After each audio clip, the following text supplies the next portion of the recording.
We're the next lost civilization. That's what our civilization is today. We have to change the path that all the big industrialized technological countries are on right now. Our civilization today is fragile because it looks strong. It's capable of incredible technological feats, but psychically it's very fragile and not ready to confront the chaos that may come.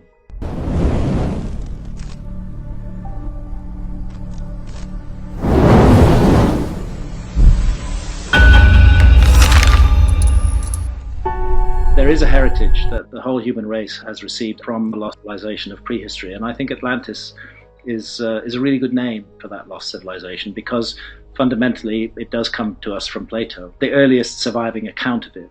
And I've seen academics twist themselves into knots trying to dismiss Plato's account. They can respect him in all other ways, but the moment he starts talking about a lost civilization, he can't possibly be talking about something real. Right. Even though he repeats many times that this is a true story based on facts, that's ignored, and they say he's trying to set up some kind of political model or make some sort of philosophical point.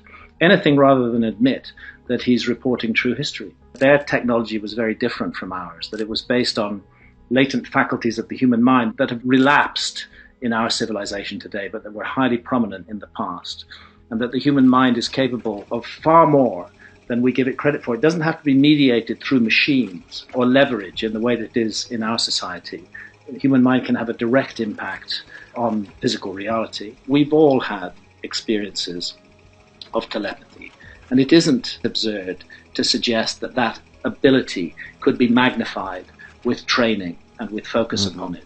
But it's difficult for it to be magnified in a society that despises such ideas, which is our society today. It's one of the exciting ways where there's a nexus with psychedelic experiences of other realms and quantum physics recognizing the probability of parallel realms. What quantum physics hasn't explored yet, how do we explore and map those realms? And maybe psychedelics are the answer. You see, our culture, Western culture, is profoundly materialistic, and it utterly rejects any idea of reincarnation because that implies that there's some non-material aspect of consciousness which can survive death and can be reborn body, and that just flies completely in the face of the whole materialistic bias of Western culture. And as a result, children brought up in Western culture are subjected to this ideology of materialism from a very early age.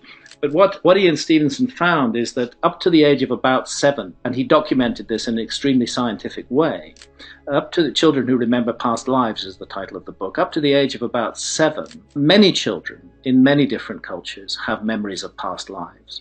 But in Western culture, those memories are discouraged by their parents and by their education system. So Stevenson went to India, where there is not this discouragement of belief in past lives. And he began interviewing young children there, and he found astonishing evidence. Again, it's fully published and fully documented in his book, Children Who Remember Past Lives. He found absolutely compelling evidence that reincarnation did take place. Kids who would remember being born in a village 300 miles away, who would know of a certain object hidden under the eaves of a house in that place where they had once lived, he was able to go and test that. And again, the Academy has just reacted to this with derision because it doesn't fit their paradigm. But what do they know, and what do we know really about the human creature? We're just beginning to scratch the surface. Consciousness is such a huge mystery of science. And fundamentally, when we talk about reincarnation, we're talking about consciousness surviving physical death and passing on. And to me, that makes a great deal of sense. It's fascinating when you look at the ancient Egyptian pantheon, and indeed many others around the world, before we got into this top-down controlling system of the monotheistic faiths, which have sought to attribute everything sacred to one entity. When we look at these older spiritual and religious systems, as in the case of ancient Egypt, you'll find that almost every single one of the ancient Egyptian deities has what's rightly referred to as a therianthropic appearance, from the Greek therion, which means wild beast, and anthropos, which means man, that there's a combination of animal and human characteristics. Think of the god Horus with his hawk head. Think of Thoth with the head of an ibis. Think of Anubis with the head of a jackal. These are not things that one sees in the normal, alert, everyday problem-solving state of consciousness. But they are things that we routinely see in deeply altered states of consciousness. And many of the entities that I've encountered in the ayahuasca visions, and indeed in smoked DMT visions as well, have had this therianthropic quality. What's interesting with the DMT in pure form is the technological element of the entities that are often encountered. That's rarer in ayahuasca experiences, but it does happen. The ayahuasca experiences, it's interesting that there are these differences, and in the Amazon they say that the difference is precisely caused by the ayahuasca vine, that the ayahuasca vine, which itself is not consciousness altering, or not particularly so, is the master plant.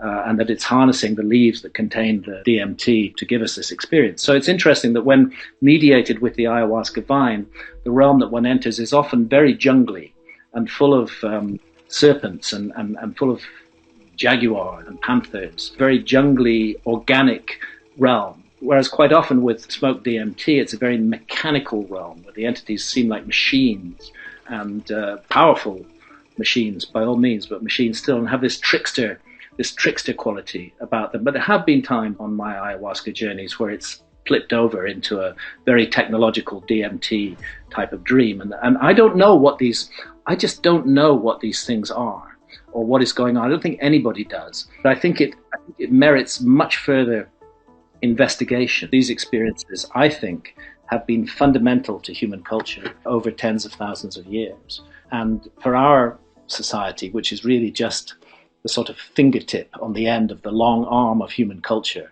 for our society to write off all those experiences and to demonize them and rubbish them is a terrible mistake. Committing horrific murders on a gigantic scale in honor of this demonic entity that they regarded as somehow worthy of worshipping. And that's why I also present the balance to that in the book, because a lot of Christians will condemn those cultures for carrying out human sacrifice, forgetting that Christianity itself carried out human sacrifice repeatedly over hundreds and hundreds of years. The last witch burnings took place in England in the 18th century. That's just really not very long ago. Burn somebody at the stake in the name of your deity, and what you're performing is an act of human sacrifice, which is no different from the acts of human sacrifice that were carried out by the Aztecs. It's the same end result. This is the cruelty and wickedness of the Christian church over the years. We all often hear so many great things about the Christian church, and that's fine, but to be real, we have to accept the fact that this religion has been the source of so much division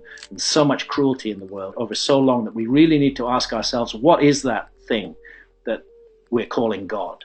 And the Gnostics were very clear that entity called Yahweh or Jehovah was not a god at all. He was an imposter. He was a demon. And his purpose was to mislead the human race. And if that was his purpose, then he certainly succeeded in doing so. And again, the Gnostics saw the figure of Jesus as a Gnostic teacher.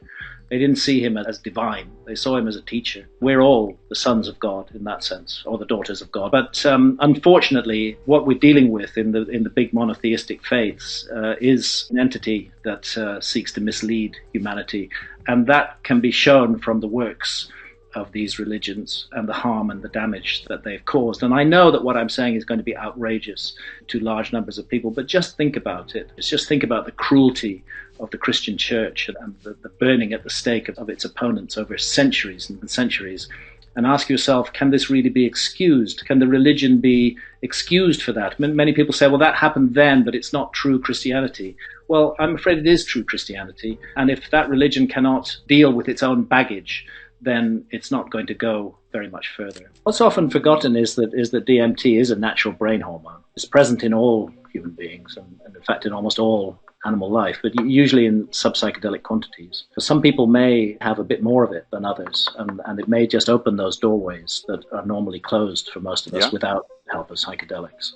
It's an interesting phenomenon, actually, that a natural brain hormone is illegal. Really strongly supported by Plato, who's the earliest surviving tradition of Atlantis, is passed down to us by Plato, who makes it clear that his ancestor Solon learned the story in ancient Egypt, and indeed speaks of how Atlantis was once a beautiful civilization, but that how it became cruel and how it began to impose its will upon others, to use its technology to gain power, that it ceased to wear its prosperity with moderation. And in response to that, the universe finally had enough and struck it down.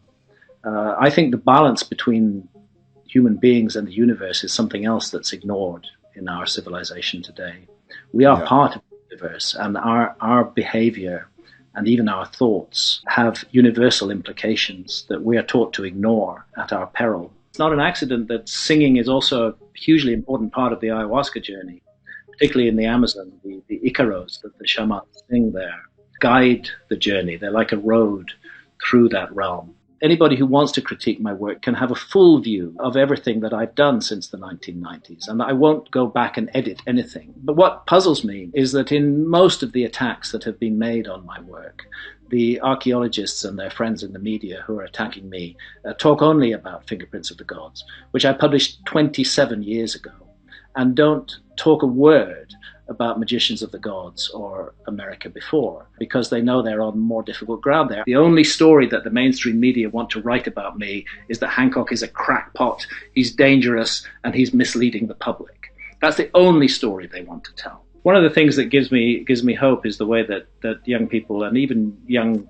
trainee archaeologists respond to my work. And I often get private communications from people who say that my work has caused them to think again about everything. And if I'm doing that even with a small number of people, then I'm grateful. We have to change the path that all the big industrialized technological countries are on right now. Otherwise, it's not even going to take a cosmic disaster. We're going to bring ourselves down, collapse and destroy our civilization, lose all the support systems that we've relied upon, and be put in a place where we have to rely only on ourselves again. That's why I think our civilization today is fragile. Psychically, it's very fragile.